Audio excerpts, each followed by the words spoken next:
If you recently put together a gaming PC, or maybe you're just not too happy with the performance that you're getting out of your current one, a Windows install/reinstall can be very important to getting the maximum amount of performance out of your gaming PC, and the best way to do that is by optimizing a fresh Windows install. So obviously installing Windows fresh out of the gate is going to be amazing for performance, but there's some extra steps that you can take to get the maximum amount of performance out of Windows, because to be honest, Windows is a pretty bloatware heavy software nowadays, even out of a fresh Windows install. So in today's video, I'm going to show you exactly what I do to make sure I get the maximum amount of performance out of my install and get rid of as much bloatware as possible. Now to get started on your fresh Windows install optimization, the first thing that I think you're going to be doing is updates. Now, if it's a fresh Windows install, like your brand new PC that you just built and you want to optimize, that's obviously the first thing you do. If you reset your PC from an old Windows install, you may not have any updates to do, but just go into settings, check to see if you have any updates. You can see here on screen, I actually did my updates already. Make sure to also do those optional updates as well, because there are a couple that you definitely want to do in there. From there, just like any other normal Windows install, you're going to need to reinstall your graphics card drivers. For this PC, we're going to Intel Arc graphics drivers,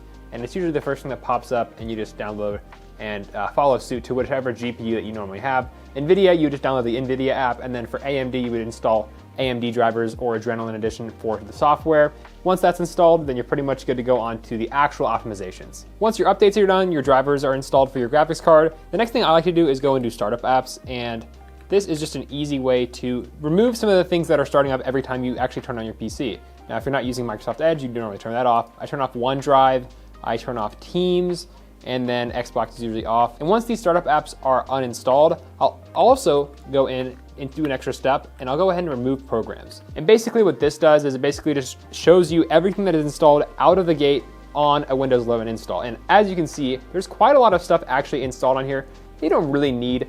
I'm not a big fan of Copilot. I don't like whenever it's on a system, so I go ahead and uninstall that. Clipchamp, if you actually use it for, when you're gaming and stuff, you can do that. Microsoft Teams you don't need unless you're actually using it for work, like I said. Microsoft To Do. These are just extra things that are pre-installed from Microsoft that I don't really care for. And there's a couple other small apps, like very, very small. Like we're talking like 16 kilobytes.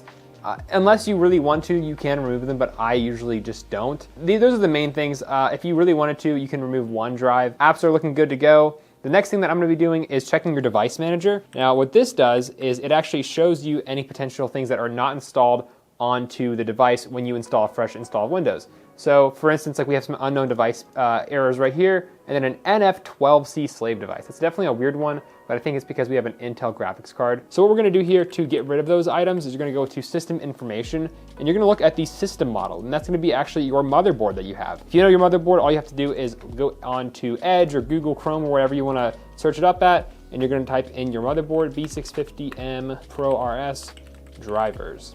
And you'll usually find the actual website from the motherboard manufacturer, and then there's a support tab, and then you're gonna go ahead and go down to download, and usually the first thing you're gonna wanna try and install is your AMD chipset drivers, which this PC has. So I'm gonna press global, because we're in the US here, and we're gonna right click, open one done, and then here we have our chipset folder. We're gonna extract this, and then we're gonna go ahead and press this and download the chipset software.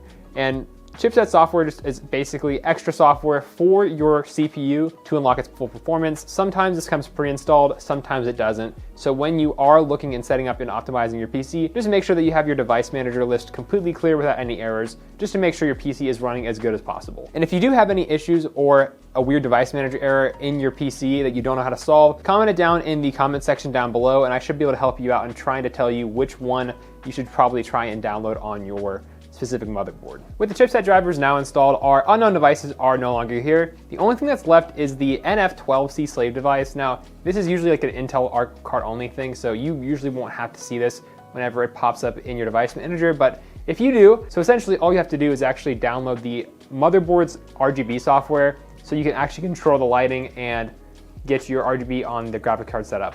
Very weird and unique issue, but again, that's what the device manager error list is for. So you can usually find issues like this. And this wouldn't affect performance whatsoever, but I like to get that device manager list fully clear, and it just helps me know that this PC is fully set up without any issues whatsoever. Now with the device manager list fully clear, you have your updates done, your drivers are done, and everything that's appropriately downloaded for your components is downloaded. All you have to really do now is just check to see if your RAM is at the correct speed.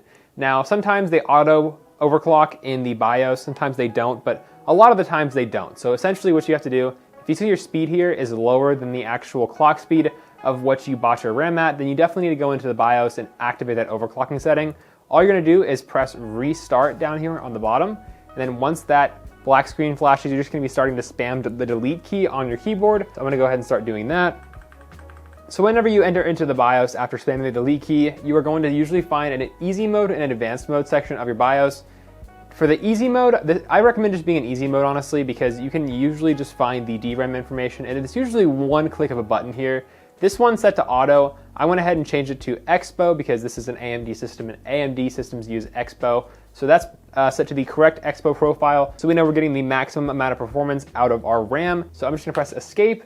Oh, that's not gonna actually work. I'm gonna press Advanced Mode now, and then you're gonna see on the top right, I'm gonna press Exit, Save Changes, and Exit. And yep, you see everything that it's changing. That just means that it's actually turning our RAM to the actual fastest speed possible, and we're gonna be good to go whenever it makes it back into Windows. So that's the quick and easy way on how to optimize a fresh Windows install. Just removing those unwanted apps, making sure your drivers and updates are all finished up, and then just deleting the unnecessary stuff that you won't be using whenever you are actually getting started with your Windows experience. That's gonna be the best way to get the most amount of performance easily and reliably out of a Windows install. If you have any other tips, you want to leave them down in the comments below, be sure to do so because I'll be checking those out. Thanks for watching to the end if you all did, and we'll see you guys next time. Peace.